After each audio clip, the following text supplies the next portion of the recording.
July 27. So July 27 பார்த்தீங்கன்னா APJ Abdul Kalam ஐயாவோட நினைவு நாள். ஸோ இந்த அன்னைக்கு அவர் இறந்து போனார். ஸோ அவருக்கு மரியாதை செலுத்துகிற விதமாகவும் அவரோட கனவை நம்ம நினைவாக்கணும் அப்படிங்கிற ஒரு பர்பஸ்க்காக தான் வந்து இந்த நாள் வந்து இருக்குது. அதே மாதிரி இந்த நாள் பார்த்தீங்கன்னா bagpipe appreciation day. So பேக் பைப்புங்கிற பார்த்தீங்கன்னா ஒரு மியூசிக்கல் இன்ஸ்ட்ருமெண்ட், கிட்டத்தட்ட பல்லாயிரம் வருஷம் பழமையான ஒரு மியூசிக்கல் இன்ஸ்ட்ருமெண்ட். ஸோ இந்த மியூசிக்கல் இன்ஸ்ட்ருமெண்ட் வந்து ஸ்காட்லாண்டோட பாரம்பரியமான ஒரு இசைக்கருவி இது. ஸோ இந்த இசைக்கருவியை அப்ரிஷியேட் பண்ணுற விதமாக தான் வந்து இந்த நாள் வந்து இருக்குது. அதுமாதிரி இந்த நாளை பார்த்தீங்கன்னா லவ் இஸ் எ கைண்ட் டேங்கிறாங்க. பொதுவாக பையனும் பொண்ணும் லவ் பண்ணுறாங்க அப்படின்னா அந்த லவ் வந்து ரொம்ப நல்லா இருக்கணும். ஸோ அவங்க ரெண்டு பேத்துக்கு இடையில பார்த்தீங்கன்னா அந்த லவ் நினச்சி ஒருத்தர் பெருமைப்படணும். ஸோ அதை பார்க்குற மற்றவங்களும் பார்த்தீங்கன்னா ஒரு நல்ல கப்பலாக இருக்காங்க அப்படின்னு மற்றவங்க பார்த்து வியக்கக்கூடிய ஒரு கப்பலாக இருக்கணும்.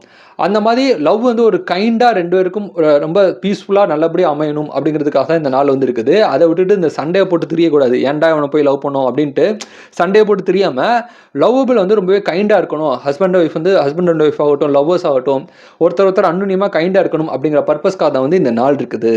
ஸோ இது போக உங்களுக்கு ஜூலை 27 வேற ஏதாவது டே தெரிஞ்சால் கமெண்ட் பண்ணுங்க. இந்த நாள் இந்த உலகத்தில் யாரோ ஒருத்தர் பிறந்தநாளாக இருக்கும்.